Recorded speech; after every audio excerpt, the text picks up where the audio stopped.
Hello दोस्तों, स्वागत है आपका अपने YouTube चैनल मैथ्स विजन पे। दोस्तों मैं हूँ आर के राणा, वही मैथ्स विजन जिसपे आप लोग क्रैश कोर्स पढ़े थे। फिर से इस साल भी आप सबों के लिए क्रैश कोर्स शुरू कर रहे हैं आज से। और आज है 1 नवंबर। यह क्रैश कोर्स आप सबों को 1 नवंबर से 31 जनवरी तक जो है चलेगा। पिछली बार तो सिर्फ ऑब्जेक्टिव हम लोग किए थे और मैथ का। इस बार जो ऑब्जेक्टिव और सब्जेक्टिव दोनों इस बार हम मैथ का कराएंगे। और नवंबर, दिसंबर और जनवरी 3 महीना में जबरदस्त तरीका से मैथ का तैयारी हो जाएगा और जबरदस्त रिजल्ट भी आएगा। ठीक है। और इस बार मैथ के अलावा जो है हम ऑल सब्जेक्ट का करवाने का कोशिश करेंगे। एक तो मैं मैथ में हूँ, साइंस पेपर भी मैं कवर करवा दूंगा। उसके बाद एक है प्रियेश सर और एक है हिमांशु सर। इन दोनों सर को भी कहेंगे कि आप लोग जो है थोड़ा सा बच्चे लोग के लिए समय दीजिए और निश्चित रूप से देंगे तो जिसके सहारे जो है ये आपका क्रैश कोर्स कंप्लीट हो जाएगा। यदि आप हमारे चैनल पे नए हैं तो चैनल को सब्सक्राइब करके बेल आइकन को दबा दीजिए ताकि नोटिफिकेशन आपको मिलता रहे। तो चलिए बिना किसी देरी का हम लोग क्लास को शुरू करते हैं। तो इसमें क्या करेंगे, हम लोग सबसे पहले त्रिकोणमिति का ही अध्ययन करेंगे। ठीक है ना। ट्राइगोनोमेट्री,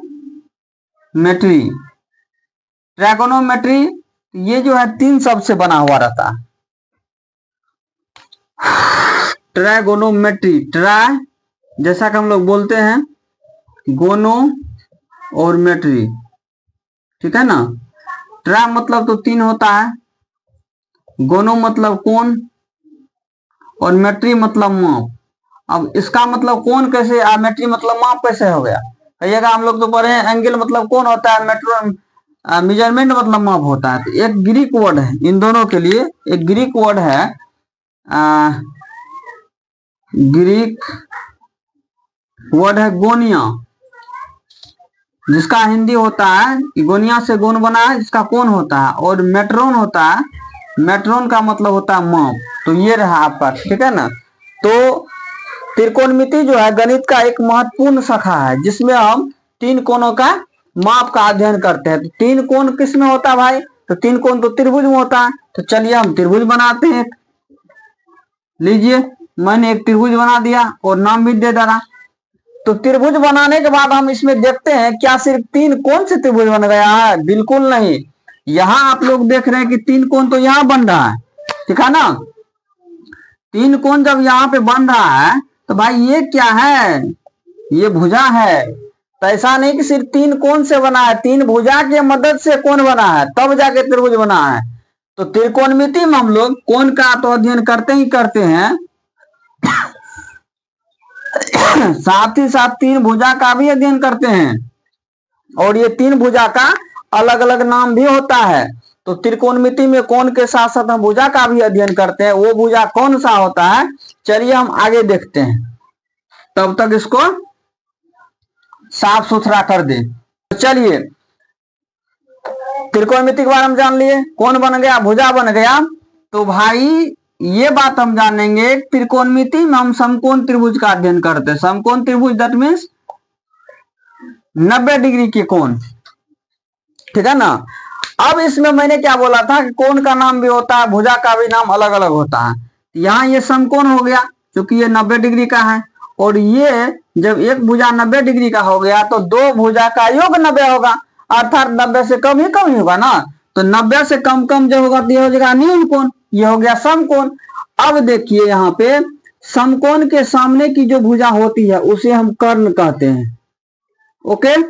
यहाँ पर 2 कोण बन रहा है, तो जब हम सवाल बनाने में यूज करेंगे तो किसी एक कोण के साथ हम काम करेंगे और जो कोण बनेगा उसके सामने की भुजा जो है लंब होगी और रेस्ट भुजा जो है आधार होगी। यदि हम इस कोण को मानते हुए काम करते, सवाल बनाते, तो लंब ये हो जाता। चलिए हम दूसरा त्रिभुज बना लेते हैं। यहां तो हम सी के सहारे बने हैं, यहां हम क्या करेंगे, एक सहारे आगे बढ़ेंगे। यहाँ पे इसको कोण मान यानी कि थीटा और ये आपका समकोण हो गया। तो इसके इस त्रिभुज में से ये हो गया आपका लंब और ये हो गया आधार, और समकोण के सामने क्या हुआ, कर्ण हो गया। तो इसमें 2-3 को पॉइंट है, उस पॉइंट को जरा हम बारे बारे से लिख देते हैं, ठीक है ना। एक पॉइंट हो गया कि त्रिकोणमिति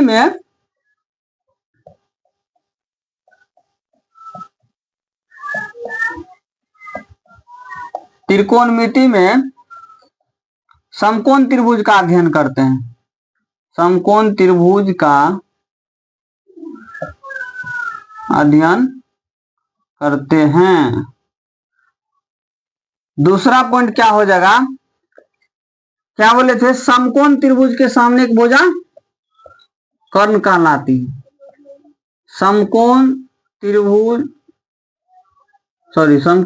नहीं, समकोण के सामने की भुजा, जो समकोण है उसके के सामने की जो भुजा होगी वो आपका कर्ण कहलाएगी। और कर्ण जो है सबसे बड़ी भुजा भी होती है, इसको भी लिख ले। कर्ण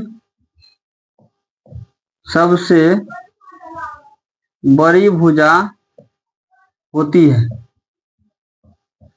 ठीक है ना। अब ऐसा नहीं है कि हम समकोण के सामने की भुजा को बड़ी नहीं मान के इसको हम बड़ा मान लेंगे या इसको बड़ा मान लेंगे, वही कर्ण हो जाएगा, ऐसा होगा ही, तब सवाल गलत हो जाएगा या त्रिभुज के नियम के विरोध हो जाएगा। चौथा क्या हो जाएगा, बताए थे कि थीटा के सामने की भुजा लंब होती है। थीटा मतलब क्या, कोण। जिस कोण से हम लोग सवाल बनाएंगे, कोण के सामने की जो भुजा होगी, कोण के सामने की भुजा लंब कहलाएगी, लंब कहलाएगी। यही 3-4 गो पॉइंट है, इसके बाद फिर सूत्र फॉर्मूला सब है, ठीक है ना। यही लंब, कर्ण और आधार के हिसाब से हम लोग फॉर्मूला को भी देखते हैं। ये आपका हो गया 3-4 गो पॉइंट, ठीक है। अब देखिए त्रिकोणमिति में क्या बोले थे शुरुआत में ही हम, कौन बना, कौन तो ऐसा नहीं है कि सिर्फ ऐसे कौन बन गया, भुजा की मदद से कौन बना है। और जब दो भुजा का हम अध्ययन करेंगे तो वो जो दो भुजा का जो माप निकलेगा उसको हम क्या कहते हैं, अनुपात कहते हैं। तो अनुपात जब का होगा तो यहाँ देखिए 3 भुजा है ना, 3 भुजा में 2-2 भुजा का अनुपात होगा ना। तो देखिए क्या क्या अनुपात होता है, अनुपात हो जाएगा आपका, एक हो जाएगा लंब और कर्ण के साथ, ठीक है, और एक हो जाएगा आधार और कर्ण के साथ, हुआ ना। एक बार लंब कर्ण हुआ, एक बार आधार कर्ण हुआ, और अब क्या बच गया, लंब कर्ण हो गया और आधार कर्ण हो गया। तो अब क्या बचा, लंब और आधार बच गया। अब यहाँ पे लंब और आधार, तो देखिए 3 भुजा है ना, तीनों भुजा का हम रेशियो निकाल लिए है ना। अब देखिए इस रेशियो का नाम क्या है, लंब और कर्ण न कह करके उसको हम एक नाम दे देते हैं, ठीक है ना। इसी लंब और कर्ण के रेशियो का जो निकलेगा, लंब और कर्ण का जो रेशियो निकलेगा, दो भुजा का रेशियो, उसका नाम हो जाएगा साइन थीटा। और आधार और कर्ण का जो रेशियो निकलेगा वो हो जाएगा कॉस थीटा। और लंब और आधार का जो रेशियो निकलेगा ये हो जाएगा टेन थीटा। चलिए ये तो हो गया, लंब में कर्ण से भगा दिए, यानी कि लंब ऊपर कर्ण नीचे, ये हो गया साइन थीटा। कर्ण यहाँ भी नीचे है, क्या कर्ण ऊपर नहीं जा सकता है, बिल्कुल कर्ण और लंब का भी अनुपात होगा। तो जब कर्ण बटा लंब हो जाएगा, कर्ण और लंब का अनुपात निकलेगा, और जब कर्ण और आधार का अनुपात निकलेगा, और यहाँ आधार और लंब, चलिए जब कर्ण और लंब का जब निकलेगा तो ये हो जाएगा कोसेक थीटा, ठीक, दोनों सट गया कोसेक थीटा। कर्ण और आधार का जब निकलेगा तो ये हो जाएगा सेक थीटा, और ये हो जाएगा कॉट थीटा। एक प्रकार से कहा जाए तो ये साइन थीटा कोसेक थीटा दोनों रेसिप्रोकल है। साइन थीटा ये है रेसिप्रोकल कोसेक थीटा का, और कोस थीटा रेसिप्रोकल है सेक थीटा का, और टेन थीटा रेसिप्रोकल है कॉट थीटा का। कहने का मतलब ये है, हम लोग कहते हैं कि साइन का उल्टा कोसेक और कोस का उल्टा सेक और टेन का उल्टा कॉट होता है, समझे। तो ये फॉर्मूला ये हो गया है। फिर आगे की फॉर्मूला को हम देखते हैं, इनको जरा मिटा लें। चलिए जरा लिखिए, तो यहाँ लिखिए साइन थीटा बराबर लंब बटे कर्ण, कॉस थीटा बराबर